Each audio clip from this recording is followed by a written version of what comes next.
Fala pessoal, tudo bem? Vamos trabalhar agora uso da água, um dos temas mais importantes, sobretudo quando a gente faz referência ao Enem, beleza? Fundamental para a gente ter noção qual é o destino da água, especialmente no Brasil. Fiz um gráfico aqui para vocês, é um gráfico bem genérico, tá? A gente poderia detalhar um pouco melhor isso, mas não há essa necessidade de quais são os principais usos ou destinos da água. 70% do destino da água é para irrigação. Essa irrigação, então, a gente pode tratar como uso agrícola, ou seja, a agricultura é responsável pelo consumo de aproximadamente 70% da água no Brasil. Alguns gráficos podem variar um pouco para mais, um pouco para menos, na média vai ser 70%. 10% para os animais, então a gente pode falar que uma parte da água, do consumo da água, é principalmente para a pecuária. Então, em torno de 10% do destino da água no Brasil é para a pecuária, 10% para o uso industrial e 9% para uso doméstico. Nesse caso aqui, estamos tratando o uso doméstico urbano, beleza? Porque vocês devem perceber, eu espero que tenham percebido isso, que falta 1% aqui na soma.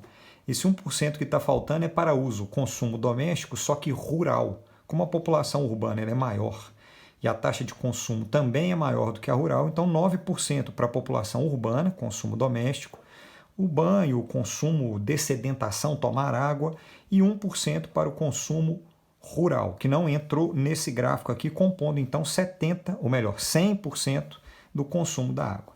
Quando a gente fala da irrigação na agricultura, é a porção que mais consome água. Então, se a gente pensar em reduzir consumo de água, reduzir demanda por água,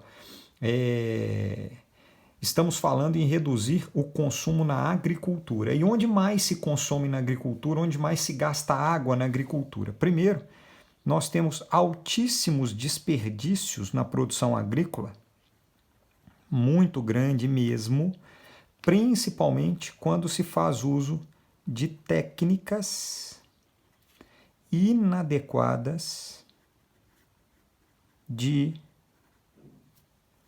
irrigação. As técnicas inadequadas de irrigação, que são técnicas que demandam de alto volume de água, por exemplo, a irrigação por aspersão, que é aquela irrigação que vai simular a chuva, demanda de alto volume de água. Então, a agricultura, alto desperdício em função de técnicas inadequadas.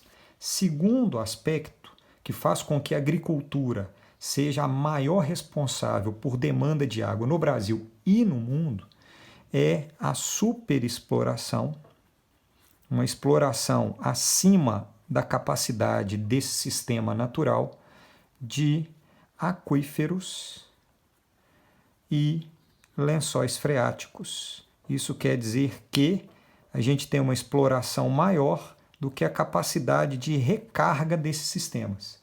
Essa superexploração faz com que a gente tenha uma redução da oferta de água para todos os sistemas, já que aquíferos e lençóis freáticos são fundamentais para a formação de rios, por exemplo. Então, todo o sistema hídrico ele depende de lençóis freáticos e aquíferos. Quando a agricultura faz uso de técnicas inadequadas de irrigação, que aumentam a demanda por água, e produzem uma superexploração de aquíferos e lençóis freáticos por causa desse uso de técnicas inadequadas, acaba afetando todo o sistema hídrico. Vale lembrar que como a agricultura é responsável por pouco mais, aproximadamente 70% do consumo de água, a gente tem que tomar um pouco de cuidado quando a gente fala que para sobrar água no planeta Terra ou para se ter um consumo adequado e sustentável de água, o ideal é controlar o consumo doméstico e industrial.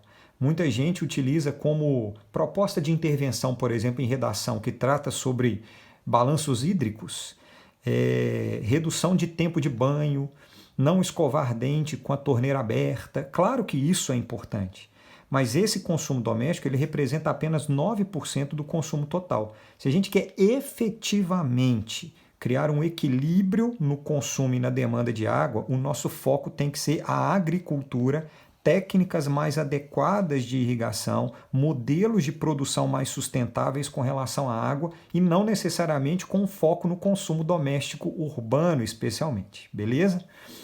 A indústria e o uso doméstico são outros responsáveis por consumo de quase 20% da água, somando os dois. Nesse caso, o uso doméstico e o uso industrial, eles têm também uma alta taxa de desperdício de água que colabora e muito para a falta de água no sistema hídrico. E esse alto desperdício nesses sistemas urbanos e industriais, ele está vinculado não somente a tomar banho longo, escovar dente com torneira aberta, mas a maior parte da perda da água no sistema urbano e industrial está no desperdício nos sistemas, e aí vem um aspecto importante, de distribuição. São sistemas de distribuição muitas vezes antigos, com manutenção inadequada, o cano está furado, que é o sistema de distribuição, os aquedutos não são adequados e a gente tem vazamentos. Esses vazamentos, eles representam uma grande parcela desses 19, quase 20% do consumo, porque isso entra no consumo industrial e doméstico. Então, melhorar, otimizar os sistemas de distribuição, manutenção adequada, por exemplo, correta, vai, além de diminuir o custo da água para a população, a gente vai ter a redução do consumo urbano e industrial nesses sistemas. Que o modelo urbano e industrial ele ainda colabora com outro aspecto no consumo e contaminação da água, que é quando nós temos em ambientes urbanos e industriais a falta de saneamento básico ou um saneamento básico inadequado. O que acontece? A indústria e o consumo urbano doméstico, eles capturam a água do sistema natural, fazem o tratamento dessa água e oferecem para a população, que faz uso da água e devolve à população a água contaminada para a natureza. O saneamento básico ele é fundamental para que a água contaminada em processos urbanos e industriais não chegue contaminado na natureza. Quando a gente tem falta de saneamento, esse modelo ele aumenta, ou melhor, esse sistema de falta de saneamento, ele diminui, ele aumenta a contaminação da água e por isso ele diminui a disponibilidade de água potável. É um dos aspectos mais importantes quando a gente fala sobre crise hídrica e problemas hídricos para abastecimento urbano e industrial. Nós temos que constantemente buscar novas reservas de água limpa e constantemente fazer o tratamento de água contaminada pelos rejeitos urbanos e industriais, aumentando o gasto econômico para tratamento da água por causa da falta de saneamento que faz com que o esgoto, os rejeitos urbanos e industriais, sejam lançados na natureza sem tratamento. Se nós queremos um consumo sustentável da água, nós temos que ampliar os sistemas de tratamento e melhorar a sua eficiência, proposta de intervenção em redação sobre questão hídrica. O rio ele tem água o tempo todo, os rios perenes, só que muitas vezes esses rios não são com água potável em função dos rejeitos. Falta água numa cidade, tendo rios perenes, porém contaminados por rejeitos em função da falta de saneamento. Aí o ser humano tem que buscar outras fontes de água, outros rios, lençóis freáticos e aquíferos, o que diminui a disponibilidade de água ao longo do tempo. Então, o consumo na irrigação, na agricultura e o consumo urbano e industrial, principalmente melhorando sistemas de distribuição, ampliando e aumentando a eficiência de sistemas de saneamento, fundamentais são 3 estratégias para que a gente tenha o uso sustentável da água até esse momento, que é técnicas de irrigação adequadas, redução dos desperdícios no sistema de distribuição, tornando-os mais eficientes e aumentando o acesso ao saneamento básico. Se você quiser fazer uma redação sobre questões hídricas, você tem que colocar nas propostas de intervenção essas 3 coisas que eu acabei de falar. Sistemas de irrigação mais adequados, manutenção em sistemas de distribuição de água em ambientes urbanos e industriais e investimento em saneamento básico. Só assim a gente tem um uso sustentável da água. Só que aí eu acrescento uma informação. Existe um conceito chamado água virtual. O conceito de água virtual ele tem caído cada vez mais nos vestibulares. Vocês estão vendo aí agora a imagem do que é a água virtual. Ela é a soma do consumo indireto, de água na produção de bens. Então, vou dar um exemplo. Vocês estão vendo agora de novo a imagem de água virtual. Eu vou dar um exemplo. Um indivíduo vai produzir uma roupa. Para que ele tenha a roupa, ele precisa do algodão. Para que ele tenha algodão, ele precisa da agricultura. Então, quando você compra uma calça jeans, você está consumindo indiretamente toda a água utilizada na produção daquela calça jeans. E a água utilizada tanto no processo industrial quanto no processo agrícola para chegar naquele bem final. Se você consome uma manteiga, que é um dos produtos que tem o maior consumo de água virtual, se você consome uma manteiga, você está consumindo toda a irrigação no processo agrícola da pastagem, toda a água utilizada na manutenção dos animais, toda a água utilizada no processo industrial para se chegar à manteiga que o ser humano, no consumo doméstico, ele vai fazer. Isso é o que a gente chama de água virtual, é a soma do consumo indireto de água na produção de bens. Essa água virtual, ela traz para a gente a ideia real, a ideia efetiva da quantidade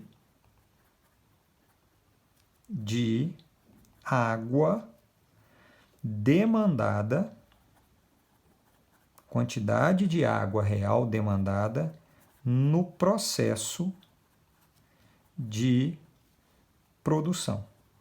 Então, quando eu consumo uma manteiga, estou dando um exemplo, um queijo, uma roupa e etc., um automóvel, um telefone celular, eu aparentemente não estou consumindo a água diretamente, mas eu estou fazendo um consumo indireto de toda a cadeia produtiva que demanda da água. Por isso ela traz, a água virtual, traz para a gente a ideia de quantidade real de água demandada ao longo de todo o processo de produção, com a soma de todos os litros de água utilizados em toda a cadeia produtiva. Então, mesmo que a gente não consuma água diretamente, qualquer produto que a gente consome, ou que a gente tenda a consumir, ele demandou de água no processo de produção, isso é chamado de água virtual. E aí, como é possível reduzir o consumo ou a demanda de água, pensando agora nos processos indiretos, porque o que eu falei aqui em cima, técnica de irrigação, sistema de distribuição e saneamento, a gente está falando no consumo direto da água, no uso direto da água nos processos. Aqui a gente está falando do processo indireto, do consumo indireto pelo ser humano dessa água. Como que a gente reduz esse consumo indireto da água? Primeiro, a gente reutilizando produtos. O Enem adora essas ideias, tá? É a busca por reutilizar produtos, porque quanto mais a gente reutiliza, menos a gente demanda de matéria-prima na produção de novos bens. Portanto, menos água será utilizada no processo de produção. Segundo, a reciclagem, a reutilização e a reciclagem demandam de menos matéria-prima nos processos industriais.